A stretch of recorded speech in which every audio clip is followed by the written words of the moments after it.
मित्रांनो, आपल्या creative math मराठीमध्ये सर्वांचं मनापासून स्वागत. आपण ओसी मधील फर्स्ट चॅप्टर स्टार्ट केलेला आहे. ओके, पण आपण आता हा भाग बघितला तर हा भाग त्याचा 5वा भाग आहे, म्हणजे 5th पार्ट आहे. मग आता हे इतके भाग का बनवले आहेत आपण? कारण की तुम्हाला हा चॅप्टर व्यवस्थित समजावा. पूर्ण चॅप्टर आपण व्यवस्थित बघितलेला आहे. आता हा शेवटचा पार्ट आहे, जेणेकरून तुम्हाला हे पार्ट बघितल्यानंतर प्रत्येक कन्सेप्ट क्लिअर व्हावी. ओके, आता बघा, आपण लास्ट टाइम बिझनेस सुरू केलेला आहे आणि बिझनेसमधील तुम्हाला आपण ट्रेड, कॉमर्समधील ट्रेड हा भाग बघतोय आणि त्यातलं होम ट्रेड तुमचं झालेलं आहे. आता फॉरेन ट्रेड आपण बघणार आहोत. ओके, बघूयात फॉरेन ट्रेड म्हणजे नक्की काय. आता जो होम ट्रेड होता, तर होम ट्रेडमध्ये तुम्हाला काय होतं, मग त्याच्याच एक्झॅक्टली अपोजिट. आता होम ट्रेडमध्ये बघा, तुम्हाला इथे दिसेल की इथे दिलेले, in this trade buying and selling of goods and services takes place within the geographical boundaries of country. म्हणजे त्याच कंट्रीमध्ये, एकाच कंट्रीमध्ये त्याची आयात निर्यात केली जाते, त्याला बोलतात होम ट्रेड. इंडिया असेल तर इंडियामध्येच त्याचं देवाणघेवाण केली जाते, त्याला होम ट्रेड असं बोलतात. पण नेक्स्ट काय आहे बघा, तुमचं बी आहे तुमचं इंटरनल ट्रेड. एक मिनिट, फॉरेन ट्रेड किंवा एक्सटर्नल ट्रेड. फर्स्ट होतं आपलं इंटरनल, सेकंड आहे फॉरेन ट्रेड. आता फॉरेन ट्रेड म्हणजे काय, तर आंतरराष्ट्रीय व्यापार. आंतरराष्ट्रीय व्यापार, आता त्याला काय बोलतात, त्याची डेफिनेशन काय आहे तर बघा, when trade takes place between different countries it is known as a foreign trade.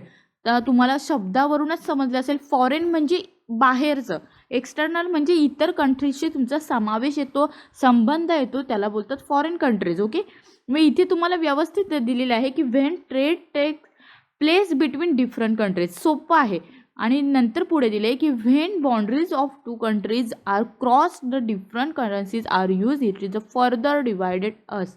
आता इथे दिलेले आहे बघा, तुम्हाला मराठीमध्ये सुद्धा, फॉरेन ट्रेड किंवा एक्सटर्नल ट्रेड म्हणजेच आंतरराष्ट्रीय व्यापार. दोन किंवा दोनपेक्षा अधिक देशांमध्ये चालणाऱ्या व्यापाराला विदेशी व्यापार असं म्हणतात. आणि आंतरराष्ट्रीय व्यापारात परकीय किंवा विदेशी व्यापाराचे वर्गीकरण केले जाते आणि ते पुढे तुम्हाला दिलेले आहे.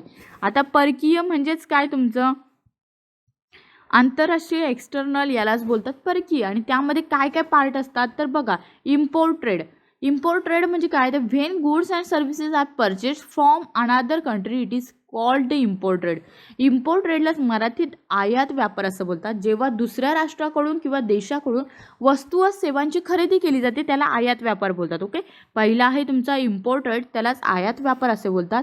इथे दिलेले आहे की जेव्हा वेगळ्या कंट्रीकडून आपण आयात केली जाते किंवा खरेदी केली जाते त्याला इम्पोर्ट ट्रेड असं बोलतात. परचेस करतो दुसऱ्या कंट्रीकडून तेव्हा त्याला इम्पोर्ट ट्रेड बोलतात. दुसरं आहे export trade.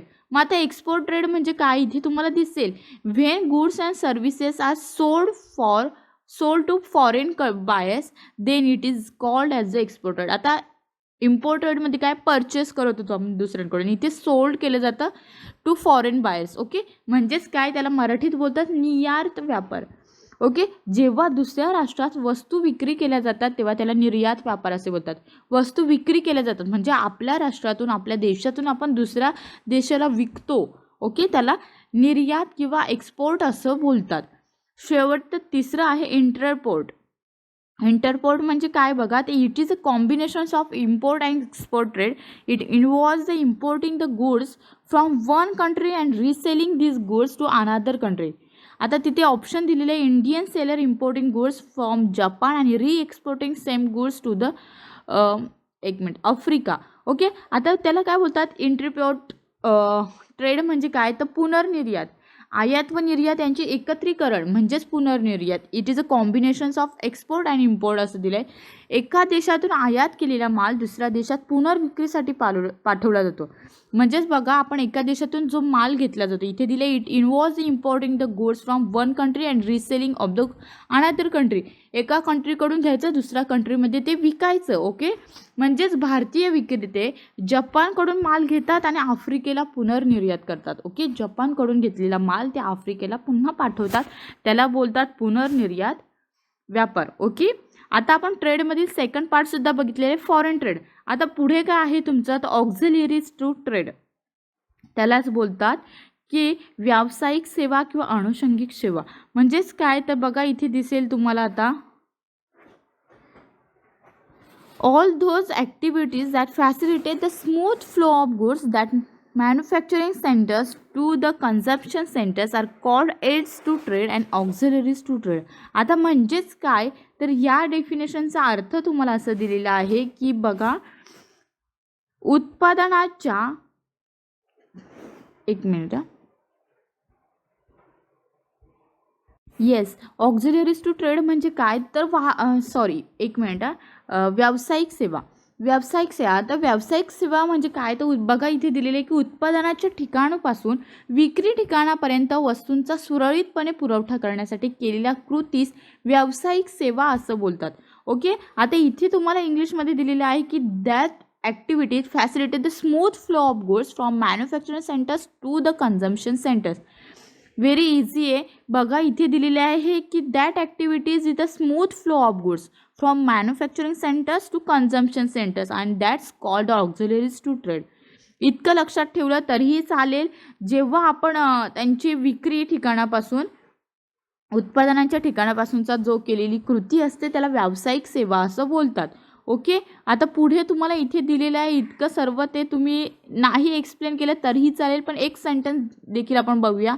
These activities play the supportive role. म्हणजेच काय तर या व्यापारास मदत करण्याची भूमिका बजावतात. ओके, या सेवा व्यापारास मदत करण्याची भूमिका बजावतात. They help in removing hindrance the which arises during the productions and distributions of goods and services.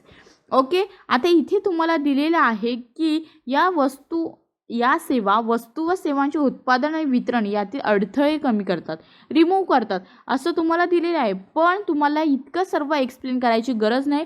फक्त ऑक्झिलरी ट्रेड म्हणजे काय तेवढं लिहिलं आणि त्यांचं रोल इथे दिलेलं आहे. These activities play the supportive role एवढंच लिहिलं तरीही चालेल. आणि त्यानंतर पुढे तुम्हाला दिलेलं आहे की following are various auxiliaries to trade. मग कोणत्या आहेत तर पहिले आहे ट्रान्सपोर्ट, वेअर हाऊसिंग आणि पुढे आणखी काही दिलेले आहेत.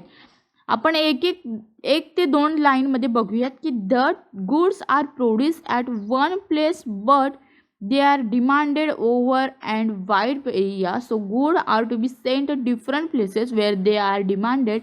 Modes of transport facilitate movement of men and materials from one place to another. आता ट्रान्सपोर्टमध्ये त्यांनी काय दिलेलं आहे ते इथे तुम्हाला दिसेल. वाहतूक व्यवस्था त्याला असं बोलतात. उत्पादनाच्या ठिकाणी सर्व वस्तूंची विक्री करणे शक्य नसते, म्हणून ज्या ठिकाणी वस्तूंची मागणी असते अशा वेगवेगळ्या ठिकाणी उत्पादनाची विक्री करावी लागते. वस्तू व व्यक्तींना एका ठिकाणाहून दुसऱ्या ठिकाणी घेऊन जाण्यासाठी वाहतुकीचा वापर केला जातो. येस, इथे तुम्हाला दिसेल की the goods are produce at one place but they are demanded over a wide area. म्हणजेच इथे दिलेलं आहे तुम्हाला की उत्पादनाच्या ठिकाणी सर्व वस्तूंची विक्री करणे शक्य नसते. ओके, आणि so goods are to be sent different places where they are demanded. म्हणजेच काय म्हणून ज्या ठिकाणी वस्तूंची मागणी असते अशा वेगवेगळ्या ठिकाणी उत्पादनाची विक्री करावी लागते. ओके, आणि मग तिथे दिलेलं आहे की mode of transport of facilitate movement of men and materials from one place to another. वस्तू व व्यक्तींना एका ठिकाणाहून दुसऱ्या ठिकाणासाठी नेण्यासाठी याचा वापर केला जातो ट्रान्सपोर्ट सेवेचा. पुढचं आहे वेअर हाऊसिंग. आता वेअर हाऊसिंगमध्ये तुम्हाला बऱ्याच लाईन दिसतील, 3 ते 5-6 लाईन तुम्हाला दिसतील. त्यामध्ये 2-3 लाईन तुमच्या महत्त्वाच्या असतील त्याच तुम्ही लिहू शकता. मी पूर्ण रीड करते आणि नंतर महत्त्वाचे लाईन बघा. There is a gap between productions and consumptions. आता वेअर हाऊसिंग इथे दिलेलं आहे there is a gap between productions and consumption. इथे दिसेल तुम्हाला उत्पादक व उपभोक्ता यांच्यामध्ये अंतर आहे. गोदाम किंवा साठवणूक असं त्याला बोलतात, आणि ते प्रोडक्शन्स अँड कन्झम्पशनमधला जो अंतर आहे तो वेअर हाऊसिंग हा आहे. Certain goods are produced throughout the year but consumed only in the particular part of the year and vice versa. म्हणजेच परंतु वापर मात्र विशिष्ट कालावधीतच केला जातो. तर काही उत्पादने विशिष्ट काळात उत्पादित केली जातात मात्र वापर वर्षभर केला जातो, म्हणून उत्पादन साठवणूक करावी लागते. आता इथे त्यांनी दिलेलं आहे की काही वस्तूंचे उत्पादन वर्षभर केले जाते परंतु वापर मात्र विशिष्ट कालावधीतच केला जातो, आणि विशिष्ट काळात उत्पादित केली जातात मात्र वर्षभर केला जातो.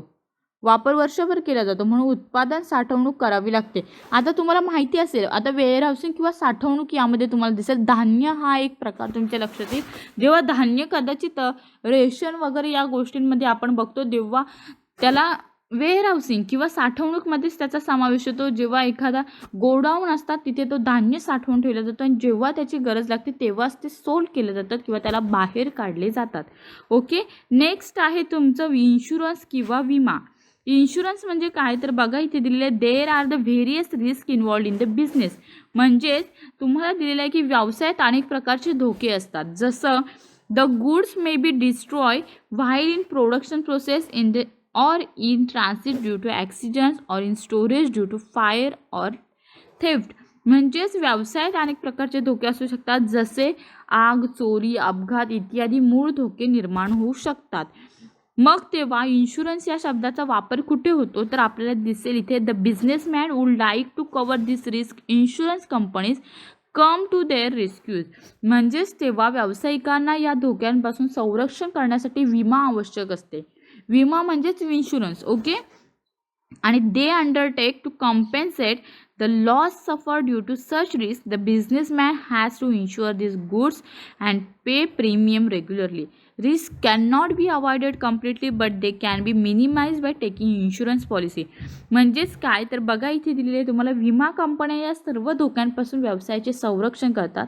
व्यावसायिक यासाठी वस्तूचा विमा घेऊन विमा कंपनीने ठरवलेले विमा हप्ते नियमितपणे भरतो. व्यावसायिकाला धोके पूर्णतः टाळता येत नाही, परंतु विमा घेऊन त्याची तीव्रता कमी करता येते.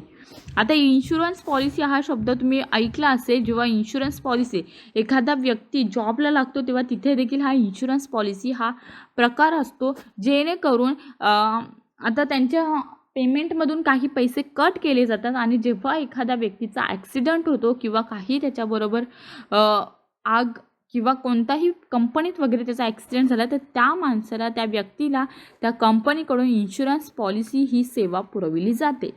Okay, banking. आता बँकिंग नेक्स्ट आहे तुमचं बँकिंग. त्याला काय बोलतात, त्याच्यामध्ये काय आहे बघा, तर we require money and to start the business and to run it smoothly.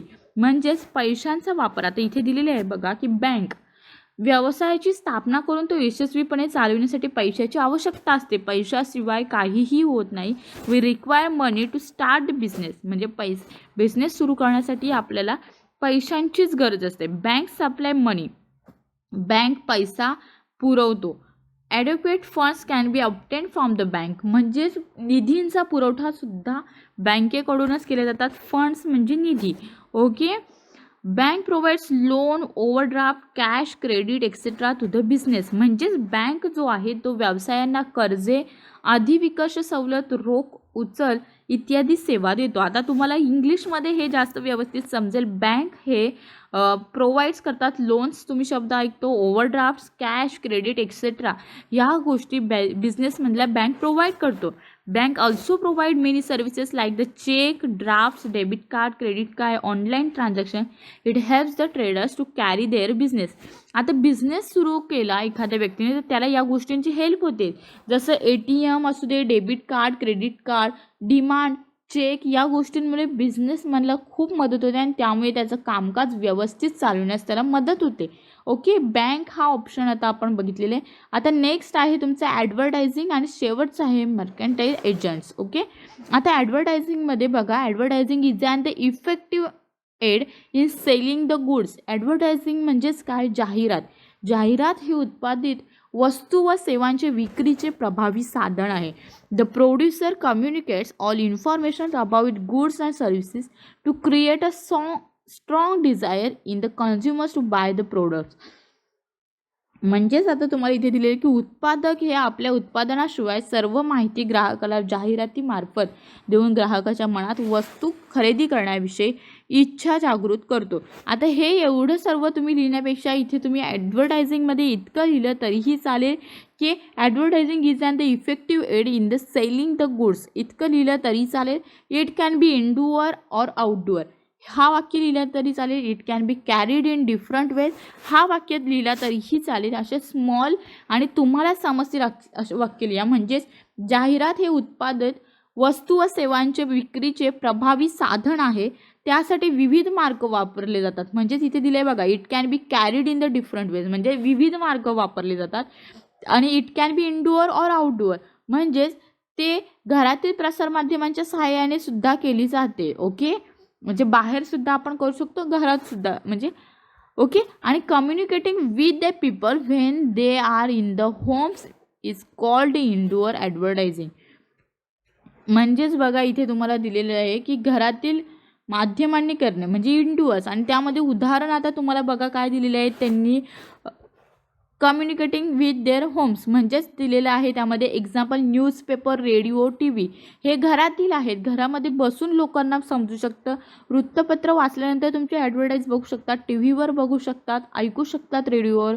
Okay. Communicating with the people when they go out, म्हणजे जेव्हा ते बाहेर जातात तेव्हा त्यांच्यासोबत तुम्ही जर ॲडव्हर्टाईज करू शकता तर त्याला आउटडोअर ॲडव्हर्टाईज बोलतात. ओके. जसं की posters, hoardings at prominent place, neon signs board. म्हणजेच इथे दिलेलं आहे बघा की घराबाहेर जेव्हा करता जाहिरात ती पाट्या, फलक, कापडी फलक, विद्युत प्रकाशित साधनांची केली जाते. जसं की आता जाहिरात, आता यामध्ये समावेश तुम्हाला माहिती असेल, मी तुम्हाला सांगते बघा, एखाद्या क्लासची ॲडव्हर्टाईज असेल, ओके, किंवा एखाद्या प्रोडक्ट्सची ॲडव्हर्टाईज असेल तर तुम्ही बघत असाल, जेव्हा तुम्हाला त्याच्या एखाद्या वृत्तपत्रात दाखवली जाते तेव्हा ते घरातील माध्यम बोलतात, त्याला इंडोअर्स बोलतात. न्यूजपेपरमध्ये आपण एखाद्या प्रोडक्ट्सची ॲडव्हर्टाईज बघतो, ती झाली इंडोअर्स ॲडव्हर्टाईजमेंट. आणि जेव्हा तीच ॲडव्हर्टाईजमेंट तुम्ही बाहेर जाऊन एखाद्या थिएटर्सच्या बाहेर लावली असेल, एखाद्या बोर्डवर लावली असेल तर त्याला आउटडोअर्स बोलतात, बाहेरील माध्यमाद्वारे केलेली बोलतात. ओके. आता नेक्स्ट आहे तुमचं मर्कंटाईल एजंट्स, म्हणजेच व्यापारी अभिकर्ते. त्यामध्ये बघा, customers are scattered over a very wide area, म्हणजे ग्राहक हे वेगवेगळ्या भागात विखुरलेले असतात.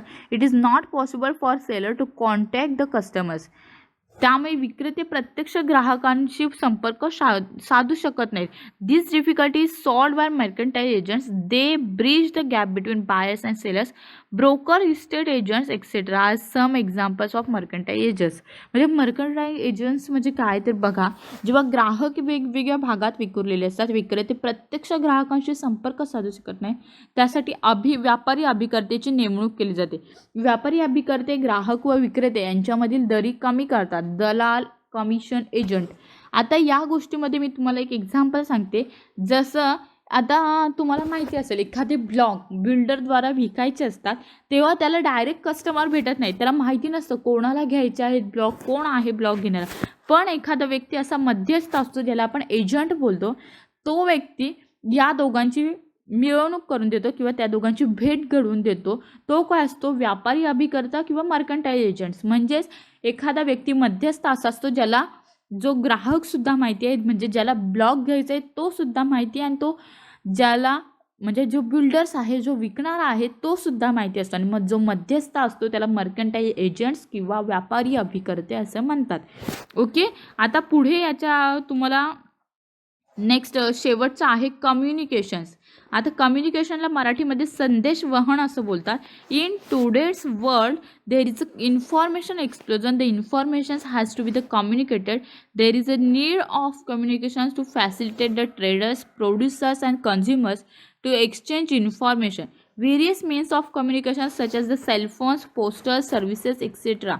email made available. ओके. आता इथे तुम्हाला इतकं काही लक्षात ठेवायची गरज नाही. बघा इथे दिलेलं आहे, जगात माहिती तंत्रज्ञानाचा विस्फोट झाला आहे. म्हणजे in today's world there is a information explosion. The information has to be the communicated. माहिती संदेश वहनाचे होणे आवश्यक आहे. म्हणजे there is a need of communication to facilitate of traders, producers and consumers. Okay. आता इथे एवढं तुम्हाला बघण्याची काही गरज नाही. आता आपल्याला उदाहरण माहिती, ईमेल, टपाल खाते किंवा कम्युनिकेशनसाठी या गोष्टी आपल्याला माहिती आहेत. सेलफोन्स, ईमेल असू दे, काही टपाल असू दे, म्हणजे लेटर पोस्टात आपण देऊ शकतो. या गोष्टी तुम्हाला कम्युनिकेशनसाठी उपयोगी येऊ शकतात. इंटरनलमध्ये एक्सटर्नलमध्ये आपण बघतोय. ओके. आता अशा प्रकारे आपण हे बघितलेलं आहे. आपण काय बघितलं, फॉरेन ट्रेड बघितलं. फॉरेन ट्रेडमध्ये आपण import trade, export trade, entrepot trade आणि शेवटचा नंतरचा भाग बघितला आहे ऑक्झिलरीज ट्रेड. आता ऑक्झिलरीज ट्रेडमध्ये तुम्हाला हा दुसरा पार्ट आहे ट्रेडचा, ऑक्झिलरीज ट्रेड. त्यामध्ये आपण बघितलं transport, warehousing, insurance, banking, advertising, mercantile agents आणि शेवटचं कम्युनिकेशन. ओके. येस, आता तुम्हाला इथे काही डिफरन्स आता डिस्ट्रिब्युशन बिटवीन दिसतील किंवा फरक सुद्धा दिसतील. आता यामध्ये तुम्हाला ना पहिला फरक दिलेला आहे उद्योग आणि वाणिज्य म्हणजेच इंडस्ट्री आणि कॉमर्स. आता तुमचा जो चॅप्टर आहे त्या रिलेटेड. ओके, पहिला पॉईंट आहे मीनिंग, दुसरा आहे लोकेशन, तिसरा आहे युटिलिटी आणि रिसोर्स. डिस्ट्रिब्युशन बिटवीनमध्ये काही हार्ड नाही, इझी असतात.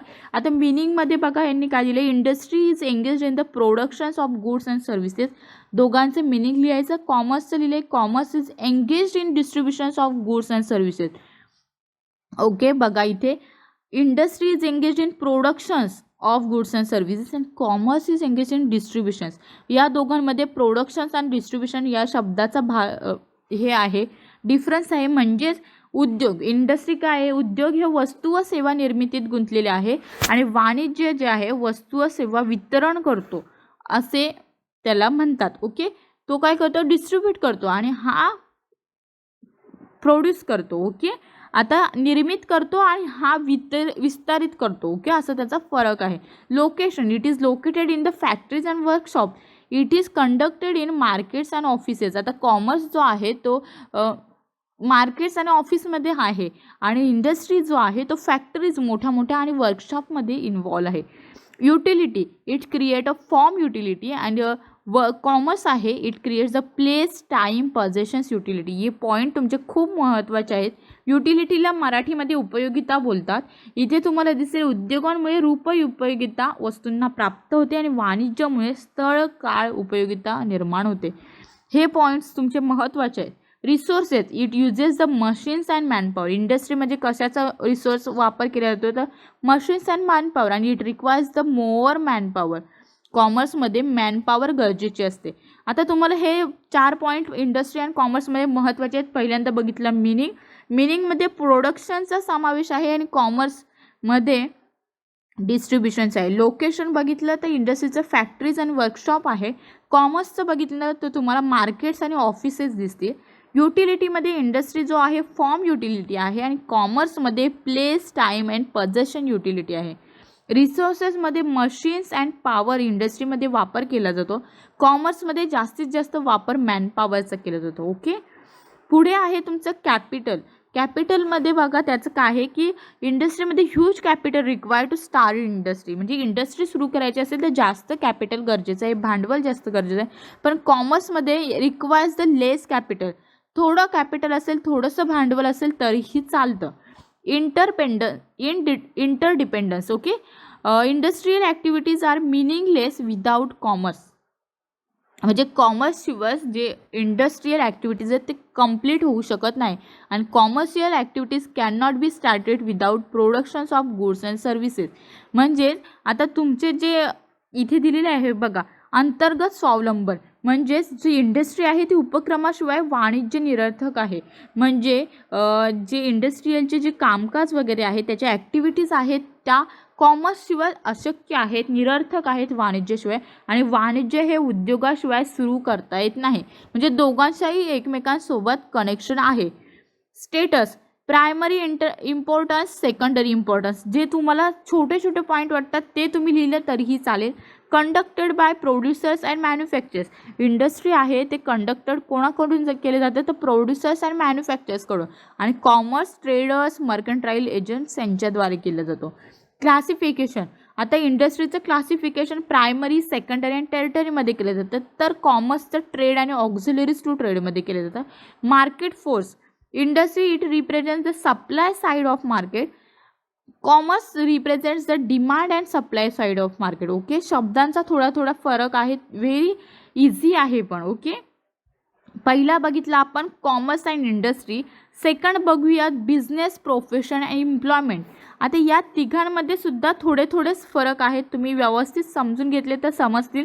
इथे 8 पॉईंट आहेत बघा. पहिला आहे मीनिंग. बिझनेसचं, in this economic activity goods and services are produced and distributed. Okay, बिझनेसमध्ये काय केलं जातं, goods and service produced and distributed. प्रोफेशनमध्ये in economic activity expert service rendered. आणि एम्प्लॉयमेंटमध्ये in this economic activity one person work from another person किंवा under another person. या तिन्ही गोष्टी आपण शिकलेल्या आहोत. तुम्हाला व्यवस्थित आठवण असेल त्यामध्ये ह्या तिन्ही पॉईंट आपण बघितलेले आहेत. बिझनेसमध्ये काय असतो, जो स्वतः तयार करतो, सुरू करतो.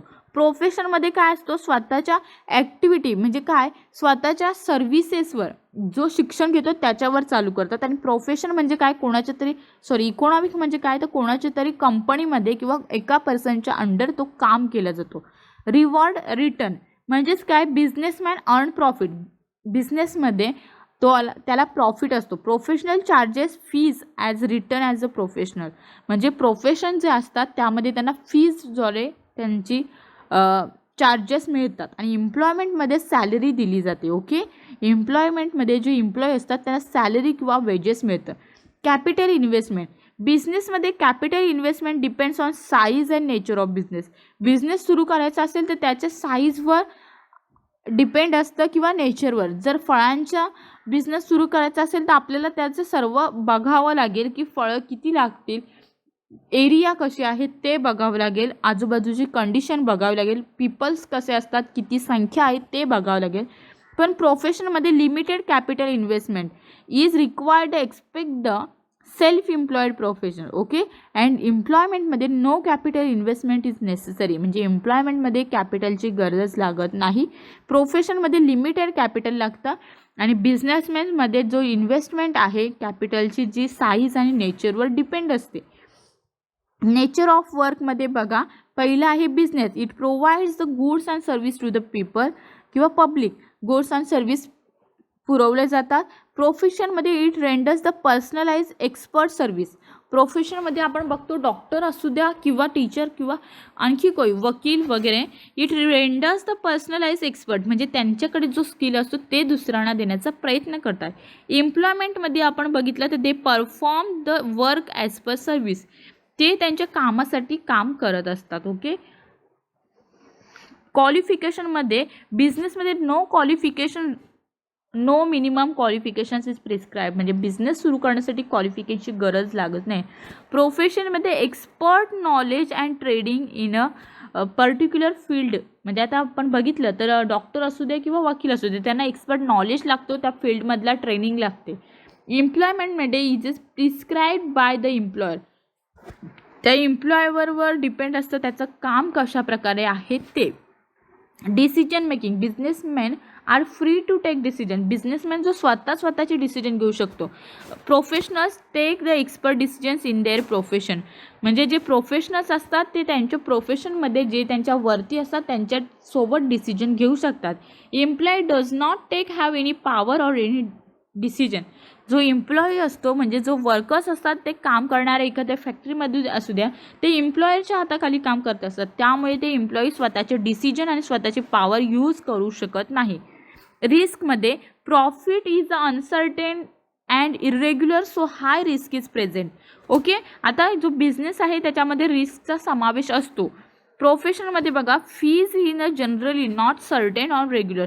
त्याच्यामध्ये फीज कधी कधी मिळते. ओके, रेग्युलर भेटते असं नाही. आणि एम्प्लॉयमेंटमध्ये fixed and regular pay is given by the employ as per contract so risk is involved. एम्प्लॉयरसाठी तिथे एम्प्लॉई जे असतात त्यांच्यासाठी रिस्क इन्व्हॉल्ड नसते कारण जे पेमेंट वगैरे असते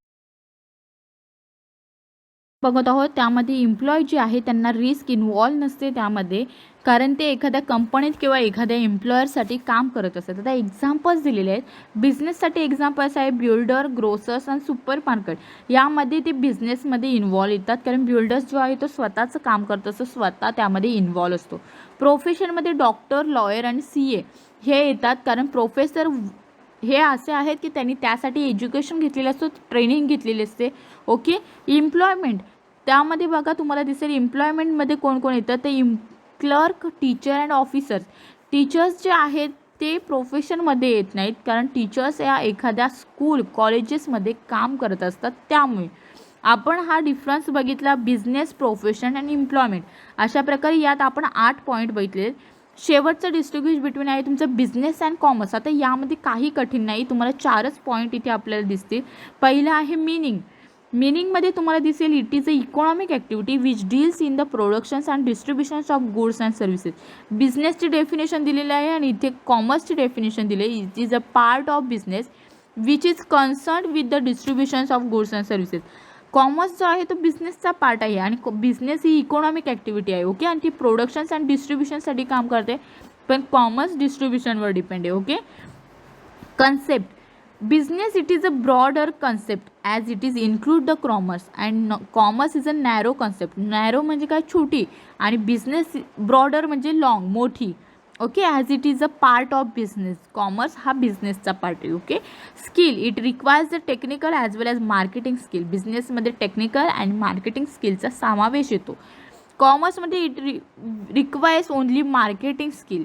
कॉमर्समध्ये मार्केटिंग स्किलचा समावेश येतो. Classification, it is classified into industry and commerce.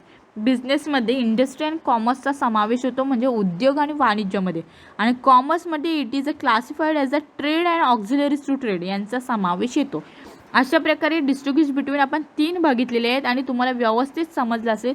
So please कोणी आपल्या चॅनल सबस्क्राईब केले नसेल तर सबस्क्राईब करा. Okay, thank you.